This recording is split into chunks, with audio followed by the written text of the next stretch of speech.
What do you know about presidential candidates?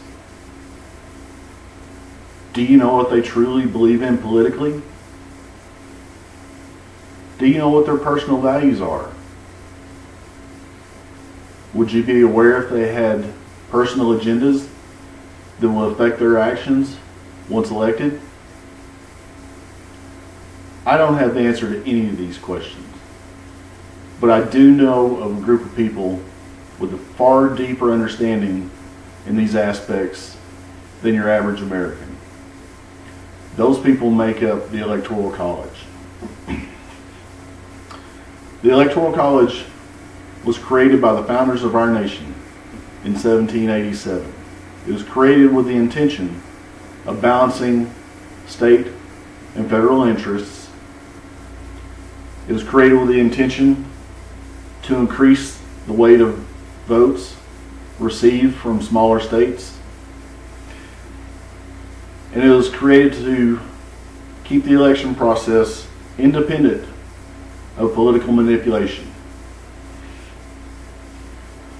While there have been some revisions to this process over the years, those core concepts still remain. Today, those who oppose the Electoral College say that those concepts are no longer relevant. They say that it provides too much influence from votes in swing states.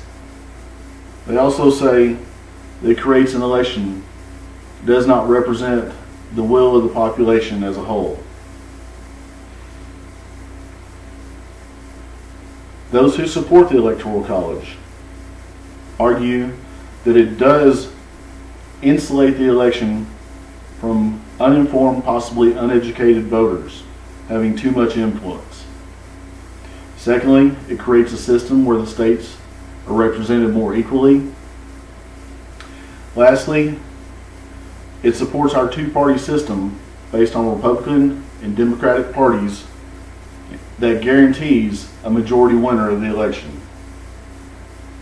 These 3 points are just a few reasons for maintaining a system with the Electoral College at its foundation.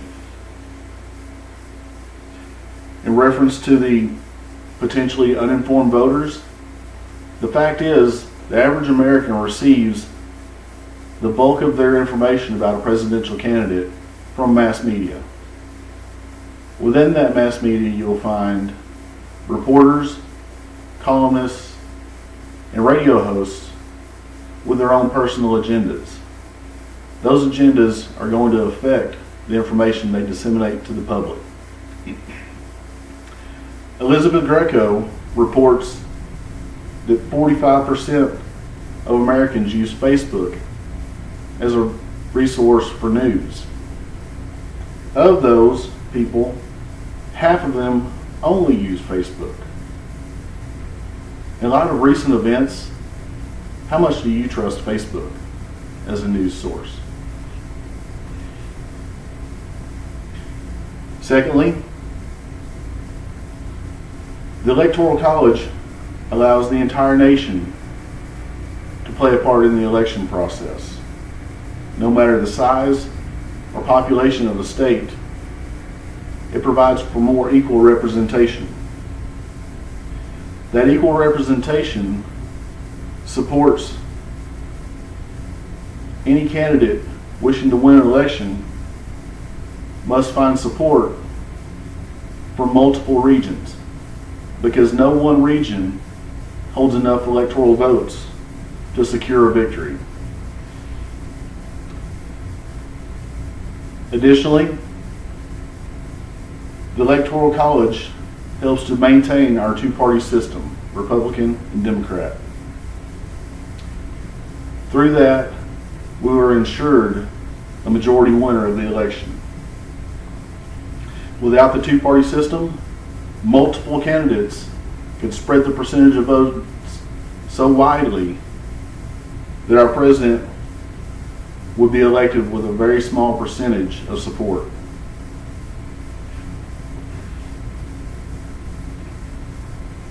To those who oppose, I ask you these questions. Isn't it wise to have informed voters selecting our president? I ask you, who doesn't want equal representation throughout our nation? I ask you, what would it be like having a president of our nation who was elected with as few as 20% of the popular votes? Because of this, I say any intelligent American should support the Electoral College in electing our president. I urge you to support the Electoral College. The Electoral College is a system that filters uninformed votes from electing our president. A system that represents our population more equally. An electoral college that supports maintaining our two-party system.